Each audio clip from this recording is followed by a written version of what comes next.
এই কোটি কোটি মানুষের দল নাকি তাদের? এই কোটি কোটি মানুষ, লক্ষ লক্ষ মানুষ আমাদেরকে দেখায়েন না। আমরা ফ্যাসিবাদের আমলে দেখেছি কার কত মানুষ ছিল এবং সেই মানুষেরা কত কত আন্দোলন গড়ে তুলেছিল। ঢাকা বিশ্ববিদ্যালয়ে আমরা 10 জন মানুষ নিয়ে দাঁড়িয়েছিলাম। বিশ্ববিদ্যালয়গুলোতে এই গণঅভ্যুত্থানে আপনারা মনে মনে 10 জন, 20 জন, 100 জন মানুষ নিয়ে আন্দোলন শুরু করা হয়েছিল। লক্ষ লক্ষ, হাজারে হাজারে মানুষ, আবাবিল পাখির মতো মানুষ এসে আমাদের সাথে রাজপথে দাঁড়িয়েছিল। ফলে মানুষের হিসাব আমাদেরকে দেখায়েন না।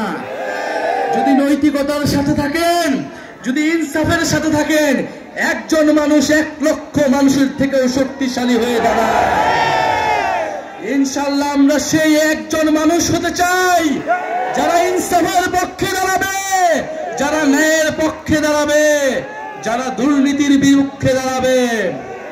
প্রিয় যশোরবাসী, আমরা দুর্নীতির বিরুদ্ধে, বৈষম্যের বিরুদ্ধে একটি ইনসাফ ভিত্তিক রাজনীতি গড়ে তুলতে চাই।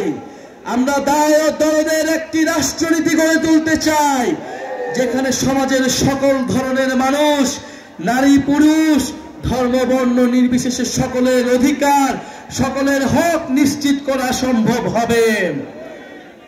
শিল্প, সংস্কৃতি এবং ঐতিহ্যের নগরী এই যশোর 1971 সালে প্রথম শত্রুমুক্ত এলাকা হয়েছিল। আমরা যশোরের সেই প্রতিরোধ, যশোরের সেই দ্রোহের ইতিহাস জানি। আজকে যশোরে আমরা এসেছি আপনাদের সমস্যা, যশোরের যে সন্ত্রাস, চাঁদাবাজ, দখলদারের বিরুদ্ধে কথা বলতে। আমরা আপনাদেরকে জানাতে এসেছি আগামীতে সামনে একটি বড় আন্দোলন তৈরি হচ্ছে। সেই আন্দোলন হচ্ছে দুর্নীতিবাজ এবং চাঁদাবাজদের বিরুদ্ধে। গণঅভ্যুত্থানের মাধ্যমে আমরা সংস্কার এনেছি, কিন্তু এই সংস্কার প্রক্রিয়া পদে পদে বাধাগ্রস্ত হচ্ছে দুর্নীতিবাজ, দখলদার এবং চাঁদাবাজদের কারণে।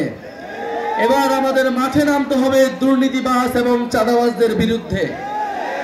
আজকে লিখে রাখেন, বাংলাদেশের সামনে একটি বড় আন্দোলন তৈরি হতে যাচ্ছে দুর্নীতির বিরুদ্ধে এবং চাঁদাবাজের বিরুদ্ধে।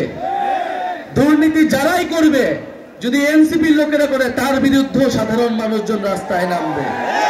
ফলে যারা দুর্নীতিবাজ, নানান দলের বিরুদ্ধে ভিতরে অনুপ্রবেশ করেছেন, তারা এখনই সাবধান হয়ে যান, হুঁশিয়ার হয়ে যান।